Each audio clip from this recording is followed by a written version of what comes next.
Hello अस्सलाम वालेकुम everyone. Baby birth के बाद जो हमारी सबसे मेजर कंप्लेन होती है वो ये होती है कि यार कमर दर्द नहीं जान छोड़ रहा। मेरे भी स्टार्ट हो गया था obviously, if you have had a C section तो फिर तो लाजमन होता है, तो उस वजह से मैं भी जो है ना कैल्शियम वगैरह घोल घोल के पी रही हूँ। तो उस कमर दर्द से आप कैसे बच सकते हैं या उसको कैसे कंट्रोल किया जा सकता है, I have got some tricks and tips for you.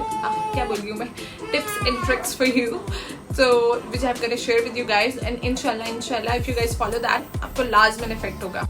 और ये इतना बुरा दर्द होता है ना कि बंदा ना कोई काम कर सकता है, ना झुक सकता है, ना सो सकता है, ना करवट बदल सकता है, मतलब कि कोई काम हो ही नहीं पाता ना आपसे। तो इस वजह से तो अल्लाह करे कि अल्लाह पाक खैर करे, किसी को भी ना ये तकलीफ हो, और जिनको होती है अल्लाह करे उनको जल्द से जल्द जो है ना मतलब ठीक हो जाए, उनको सेहत हो जाए। पहले तो ना आपने एक्सरसाइज लाजमन करनी है। बैक पेन रिलीफ करने में ना एक्सरसाइज बहुत ज़्यादा हेल्पफुल होती है। और एक्सरसाइज का मतलब ये नहीं है कि आपने कोई बहुत ज़्यादा हैवी जिम स्टार्ट कर देनी है। बेड पे लेटे हुए 5 to 10 मिनट्स के अंदर एक्सरसाइज हो जाती है।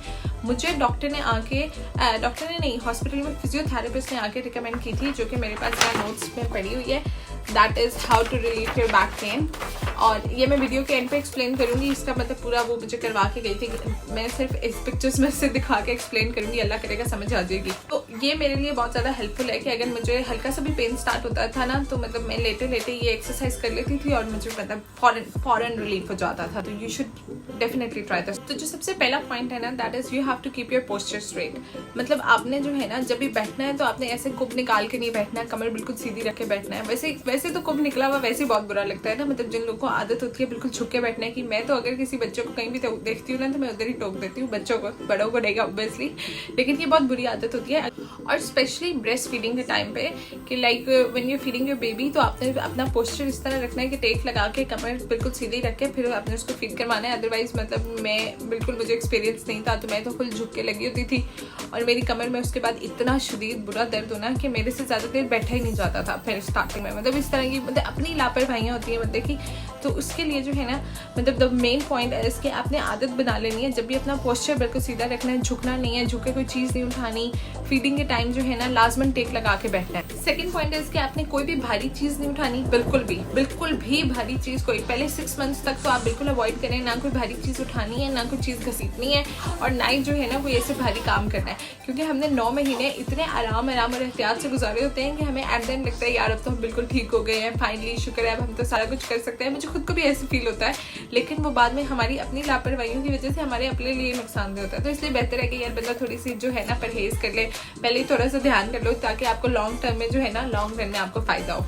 अव्वल तो आप कोशिश करें कि बेबी के वेट से ज़्यादा आपने कुछ भी नहीं उठाना। कोशिश करें बेबी को भी इतना ज़्यादा उठा के ना बैठें, क्योंकि ये भी रिकमेंडेड नहीं होता कि आपने अपने बेबी को हर वक्त ही 24 घंटे हाथ में उठाया। इससे तो 2 फायदे होंगे, एक तो उसको गोद की आदत नहीं पड़ेगी तो वो बाद में आपको तंग भी नहीं करेगा, और दूसरा ये कि आपकी कमर पे दर्द भी नहीं होगा। नंबर 3 पॉइंट ये कि आपने सिर्फ गर्म पानी से नहाना है। अगर गर्मियाँ भी है ना तो आप नीम गर्म पानी से नहा लें, मोटर वाले पानी से तो बिल्कुल भी नहाएं जो कि ठंडा होता है। अपनी हड्डियों को हवा लगवाने से और फिर दर्द लेने से बेहतर है कि बंदा टंकी वाले गर्म पानी से ही नहा ले। उसके बहुत सारे फायदे हैं। एक तो आपके बॉडी मसल्स रिलैक्स होते हैं। अगर बॉडी में कोई पेन या इन्फ्लेमेशन होती है, यानी कोई भी सोजन वगैरह होती है या दर्दें वगैरह होती हैं, वो उसमें बहुत ज़्यादा फर्क पड़ता है। मतलब बंदा बिल्कुल ठीक तो नहीं, लेकिन उसमें बहुत ज़्यादा फर्क पड़ता है। इसके अलावा आपका ब्लड सर्कुलेशन भी बेटर होता है। तो गर्म पानी से नहाने के बहुत ज़्यादा फायदे हैं, तो बंदा हॉट शावर ही ले।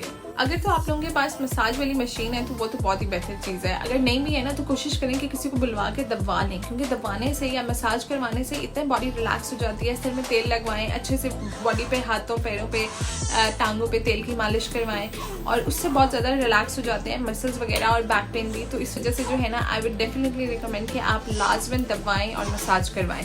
और सबसे इंपॉर्टेंट मैं लाजमन रिकमेंड करूंगी कि आफ्टर गिविंग बर्थ और even after having C section आप लाजमन पोस्टमार्टम बेल्ट का यूज़ करें।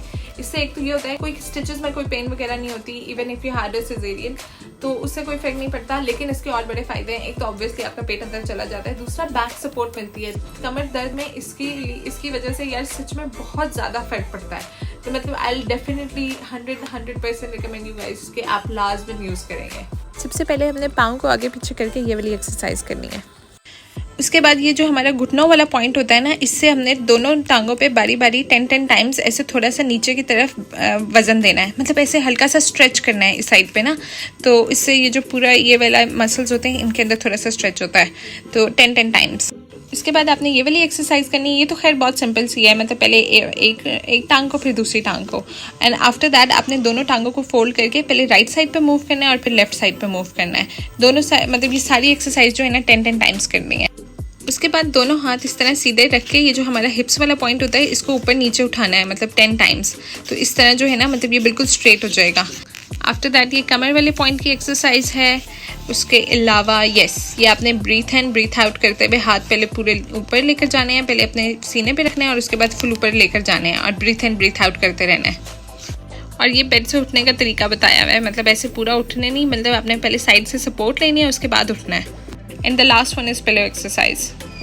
तो आई जस्ट होप कि अभी जो मैंने सारी एक्सरसाइजेज एक्सप्लेन की हैं वो आप लोगों को अच्छी तरह समझ आ गई हो, या नहीं भी आई ना तो कोशिश करना इस वीडियो को देख के समझना, क्योंकि ऑब्वियसली मैं करके तो दिखा नहीं सकती थी। ये सारी एक्सरसाइजेज फिजियोथेरेपिस्ट की तरफ से रिकमेंडेड होती हैं आफ्टर सी सेक्शन, और मुझे अगर कभी भी लेटे कमर में दर्द फील हो तो मैं फ़ौरन ये एक्सरसाइज कर लेती हूँ। अब तो ये मुझे उसने दिन में 3 टाइम्स कही थी कि सुबह दोपहर और शाम, क्योंकि ऑब्वियसली आपने बाद में थोड़ा बहुत रेस्ट करना होता है तो फिर आप साथ कर सकते हो, लेकिन मुझे अगर कभी भी कमर में दर्द फील होता है तो मैं फ़ौरन कर लेती होती हूँ। बस यार ये थोड़ी बहुत बातें हैं। एक तो आपने वजन नहीं उठाना, कोई चीज़ घसीटनी नहीं है, बच्चे को हर वक्त उठा के नहीं बैठना, कमर सीधी करके बैठना है, झुक के नहीं बैठना, और कोई नीचे से बार बार झुक के चीज़ें नहीं उठानी, बार बार सीढ़ियाँ ऊपर नीचे नहीं चढ़नी, और ऑब्वियसली कोई भारी काम नहीं करना, और ये एक्सरसाइज वगैरह करते रहना। और 20 मिनट्स वॉक तो obviously you have to maintain your health, वो तो ज़रूरी होती है। बहुत आहिस्ता आहिस्ता चल के वॉक करें, उससे आपके ब्लड सर्कुलेशन इंप्रूव होती है। तो बस इन सारी बातों का ख्याल रखना है, और इंशाल्लाह अल्लाह करे किसी की भी कमर में दर्द ना निकले, मेरी भी ना निकले। और मतलब कि जो बाद में सारे डराते हैं कि बहुत ज़्यादा पेन होता है, सर्दियों में कमर में दर्द शुरू हो जाता है, तो ये सिर्फ कुछ बातें हैं जो हमने उनका ख्याल रखना है। अपनी सेहत का खुद ख्याल नहीं रखेंगे तो यार और कौन रखेगा। और बस फिर जो है ना इंशाल्लाह नहीं होगा। Thank you so much for watching. Have a nice day. अल्लाह हाफिज़।